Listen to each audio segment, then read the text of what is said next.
Hey credit warriors, and today we are going to be talking about some of the articles that have been in the news media over the last week or so since the new year, talking about reward credit cards, diminishing the rewards or potentially going away, etc. So it all started with an article on January 1st from the Wall Street Journal called "Rewards Credit Cards Gained a Fantastic Following, Now Banks Are Pulling Back," in which the author talks about people who are knowledgeable of the situation. Okay, so basically bank insiders that they can't reveal the names of, who have, sort of leaked that several companies are considering pulling back on rewards and sign-up bonuses, etc. But it's very sort of like considering pulling back. It's not like, oh my god, they're going to cancel your rewards on your card, etc. And then there were several sort of copycat articles coming out just quoting the original article, like this one from Quartz. "The era of astronomical credit card rewards is waning." And, the author of this one, you can tell they don't really understand the credit card industry. I mean, they try to claim that the Amex Platinum and the Sapphire Reserve have first-year annual fees waived, which they don't. So they obviously don't know what they're talking about when it comes to credit cards.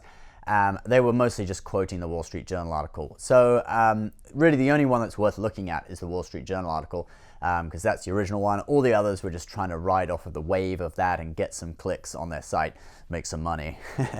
So let's have a look at this Wall Street Journal article and kind of go through it. Now I'm going to read you the first sentence. "Blake DiCocchio and her husband Jason flew around the world in business class in 2017 from San Francisco to Taipei, Tokyo to Belgrade, and Frankfurt back home. They didn't pay for it. JP Morgan Chase & Co. did." So right from the start, they're kind of demonizing people who fly, for free on credit card points. Blake, this woman, she didn't pay for it. JP Morgan Chase & Co. did. Ooh, like she's stealing money from JP Morgan Chase. No, she's, doing it according to the customer agreement, according to the terms and conditions. It explains her and her husband got 2 Sapphire Reserves, 100,000 points each at the time. They combined it with a few other credit cards and they had several 100,000 points, and they used that for a round the world ticket. Totally within what they're allowed to do, but it just gives the overall impression it kind of demonizes people as if they're doing something wrong. They're not doing anything wrong at all. But it does make the point that all these rewards are costing the banks money, okay? And the article gives a quote that basically the return on assets that the major banks are getting from credit cards is set to drop to about 3%. In 2019, and that's a drop down from 5% in 2014. So basically the amount of return they're getting on their investment is dropping. Okay, so credit cards are becoming less profitable for the bank. That is a fact that this article does establish. I'm not denying that. I think that is definitely true because all the buzz around credit cards, they have been publicized so much. We'll get to that a little bit later in the video. But yeah, credit cards, however, do lead to more expensive products. So they are kind of a gateway drug, if you will, to banks, in which banks use credit cards with rewards to attract young people. And from that, as these young people grow up, they establish a relationship with the bank, and that will most likely lead to other types of products, whether it's savings accounts, mortgages, money management, wealth management, pensions, etc. I mean, think how much money a bank makes off of a mortgage. That could totally outweigh and then totally eclipse giving that customer a credit card that is not profitable if you're going to make hundreds of thousands of dollars in the future on a mortgage from that customer.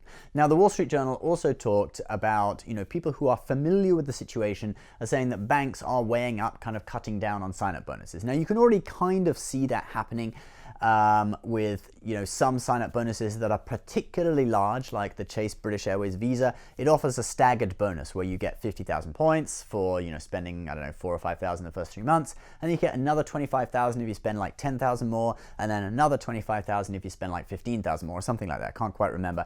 And there's a few cards experimenting with that kind of thing. Barclaycard had something where they gave an annual bonus for being loyal, like 25,000 points and no sign-up bonus, and that card totally failed, totally bummed. So credit cards, they are considering this, but they're being very cautious about it.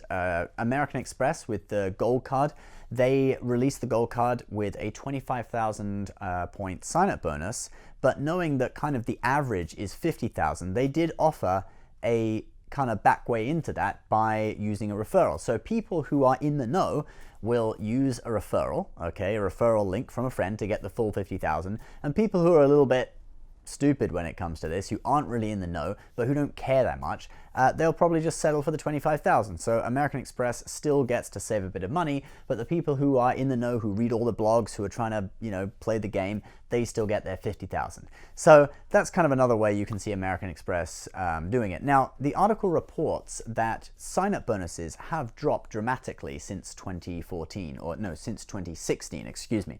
So in 2016, apparently the average sign-up bonus was 66,000 points, and now it's down to 44,000. Now, personally, I think that probably was massively eclipsed by the Chase Sapphire Reserve, which was 100,000 points back in 2016, and that would have skewed the average. If this is a mean average, would have skewed it, all right? If you take out the Sapphire Reserve from that equation, I'm guessing sign-up bonuses haven't really decreased very much, if at all, okay? And 44,000 points as the average sign-up bonus is still pretty damn good to me. You would have to decrease it quite a bit more for me to start thinking, wow, rewards are kind of going away. Now let's talk about the real crux of the situation, okay? How do credit cards give you rewards? Now, credit cards need to make money. So how do they make money? Well, there are several avenues from which they make money. There's merchant fees, which are what they charge the merchant. Then there's interest, and then there's late fees, etc., and other types of fees, foreign transaction fees, etc. Now, merchant fees, in theory, they pay for the rewards, okay, in theory. Probably all the money just goes into a big pot, but merchant fees should offset the rewards. So say you're getting 2%, the credit card issuer is getting 2% from a certain merchant when a transaction goes through, and then they give 2 cents cash back or 1 cent cash back or whatever, or a reward worth 1 or 2 cents. Airline miles, the credit card companies buy them in massive batches of millions, tens of millions, even billions, and they get massive discounts on them. So, say 2 airline miles is not really costing them like 2 cents or whatever. It might cost them like 1 cent or something like that. But anyway, so they need a group of people who use credit cards poorly, all right, who don't pay off their balances every month and who end up paying interest in order to generate profit for the company so that they can then offer credit card rewards to the people, well, to everyone, but especially taken advantage of by the people who really do play the game well and pay off their bill every month, etc.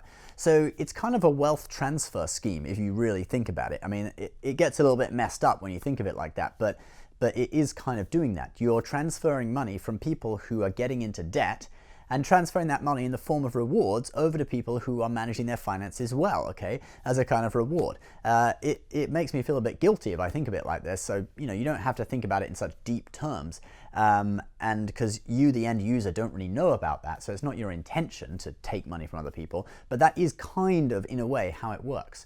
So as the pool of people who are using credit cards badly gets smaller, and the group of people who are using credit cards efficiently gets bigger, that's less money for the banks, okay? Hence we see the return on investment going down from 5% down to 3% in 2019, okay?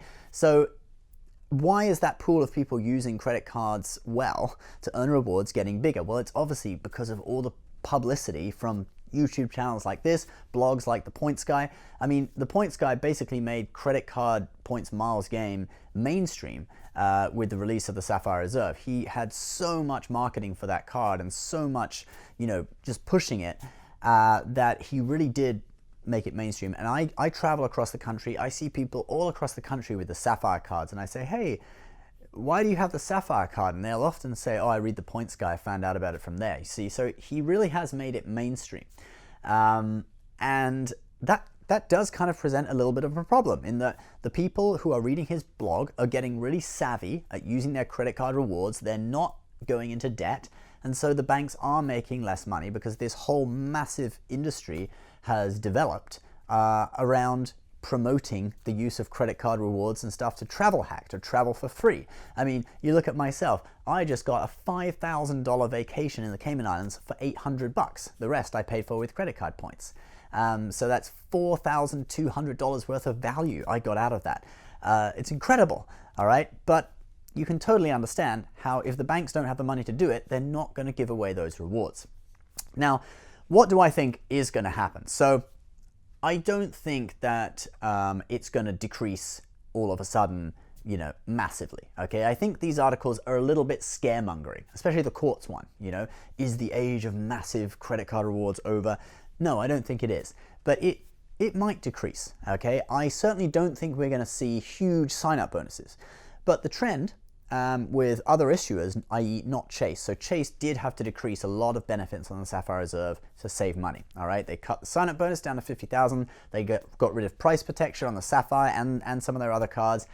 They decreased the number of guests that you can bring into Priority Pass down to 2, into airport lounges down to 2, etc., all to save money. But because they grabbed so many customers with that 100,000 point sign-up bonus on the CSR, Chase Sapphire Reserve, other credit card issuers, namely American Express and Citigroup, they had to counter. So American Express, they revamped the Gold Card. They brought in, the 4X on dining and supermarkets. Then with the Amex Platinum, they introduced the 5X on air travel, metal cards on both cards, etc.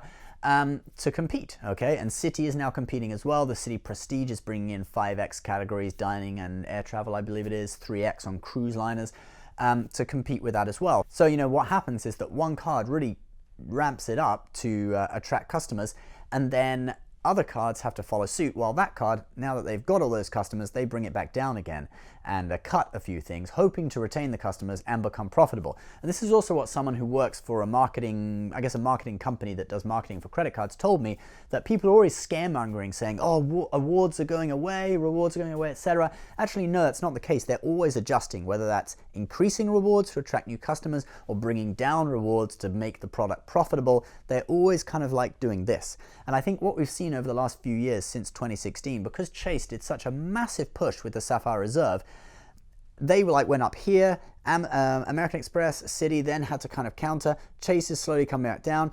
I think what we've seen is a little bit like when the stock market gets overvalued, okay, and it shoots up for so long, there has to be a correction and it comes down a bit, but it doesn't necessarily totally crash. It's just you get a correction, it comes down a bit and then continues on, moving up. And that's what, in my opinion, we have seen with credit card rewards. They've got a little bit of ahead of themselves back in 2016. They've had to pull back because of the competition from Chase. Other issuers have had to come forward, and now they're kind of equalizing out. Sign-up bonuses are going down a little bit. I don't think it's going to be like a crash.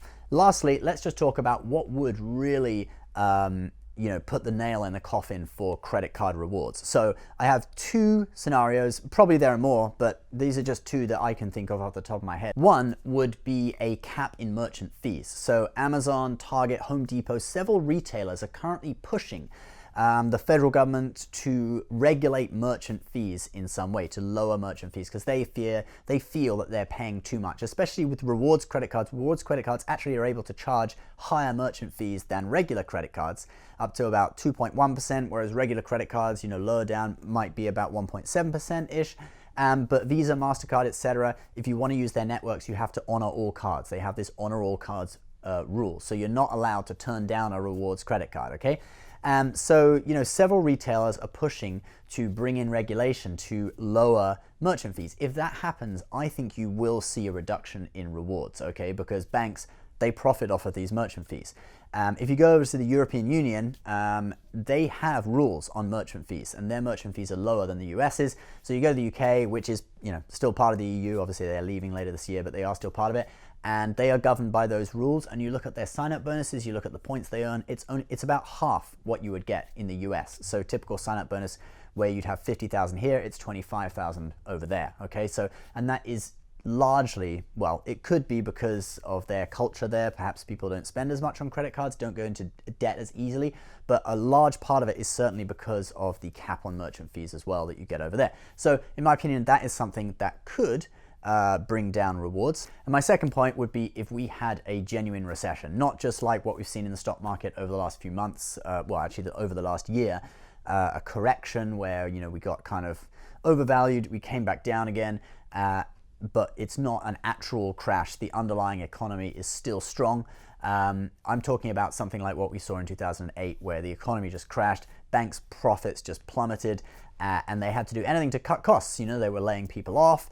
But I think a bank, they would prefer probably to cut some credit card rewards before they start laying off their staff and stuff like that. So I think an actual recession would see credit card rewards points, definitely going down, sign-up bonuses going down, applications getting harder, less people getting approved, just in general, it would be very bad for this this game, you know.